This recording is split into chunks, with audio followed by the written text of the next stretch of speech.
వచ్చిన వాళ్ళు ఎవరైనా సరే ఇక్కడ ఆ సమయంలో వస్తే మార్నింగ్ కానీ మధ్యాహ్నం కానీ రాత్రి కానీ 3 పూట్ల ఇక్కడ భోంచేసే పరిస్థితి వస్తుంది.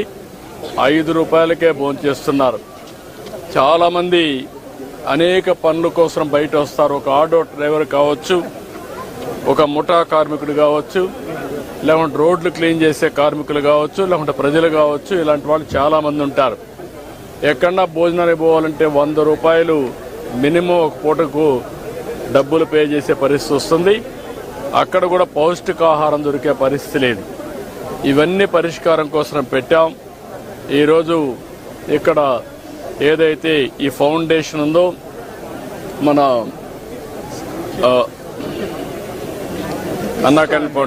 ఇస్కాన్ ఫౌండేషన్ చాలా మంచి వర్క్ చేస్తున్నారు.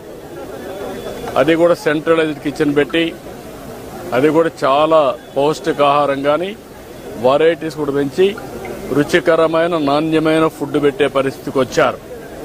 ఈరోజు రాష్ట్రంలో 269 అన్నా క్యాంటీన్లు పనిచేస్తున్నాయి. మొన్నే 62 ఓపెన్ చేశాం. ఇంకొక 5 కూడా తొందరలోనే ప్రారంభమవుతాయి. 275 క్యాంటీన్లని ప్రారంభిస్తున్నాం. ఈరోజు దీనికోసం నేను ఒకటే మా ఫ్యామిలీ అందులో భువనేశ్వర్ గారిని మనస్ఫూర్తిగా అభినందిస్తున్నాను.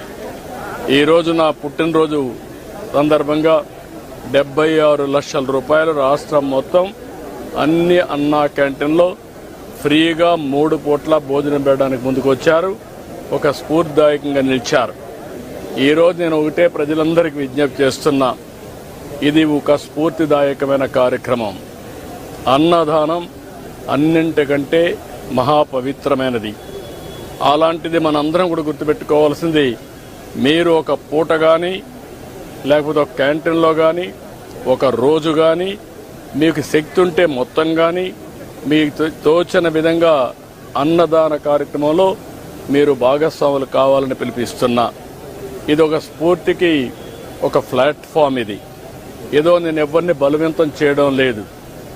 వాళ్ళందరినీ కోరుతున్నాను, మనందరం కలిసి ఒక స్ఫూర్తి ప్రదాతలుగా తయారు కావాలి. ఈ రాష్ట్రంలో ఏ వ్యక్తి ఆకలితో బాధపడుతున్నాడు అనే పరిస్థితి రాకూడదు. ఆంధ్రప్రదేశ్ అన్నపూర్ణ, ఒకప్పుడు దేశానికే అన్నం పెట్టిన రాష్ట్రం. ఈరోజు మన రాష్ట్రంలో ఏ ఒక్క వ్యక్తి ఆకలితో బాధపడకుండా కడుపు నిండా తిండి పెట్టే పరిస్థితి మనం తీసుకురావాల్సిన అవసరం ఉంది. ప్రభుత్వం పెట్టలేక కాదు, ప్రభుత్వం పెట్టగలుగుతాం.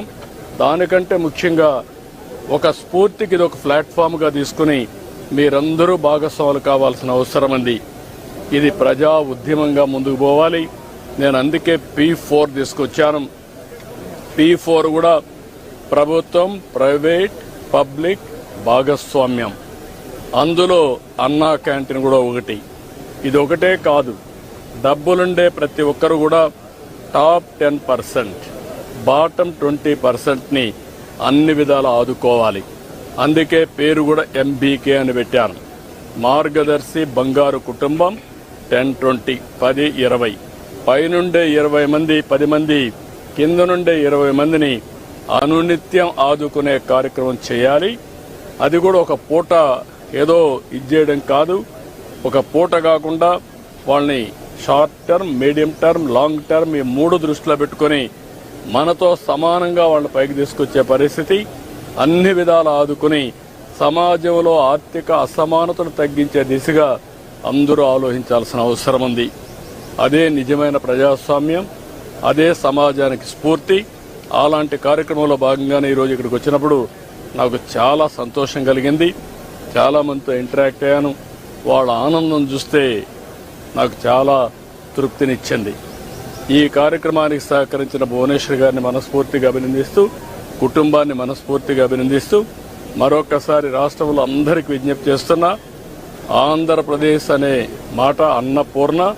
ఈ అన్నపూర్ణలో ఎవ్వడు కూడా ఆకలితో బాధపడకూడదు. గడిచిన ప్రభుత్వాన్ని చూశాం, ఇలాంటి బంగారు లాంటి క్యాంటీన్లు. దీన్ని చూస్తే ఎట్లా మనసు వచ్చిందో నాకైతే తెలియదు. పేదవాడికి తిండి పెడితే సహించలేక ఆ క్యాంటీన్లు క్లోజ్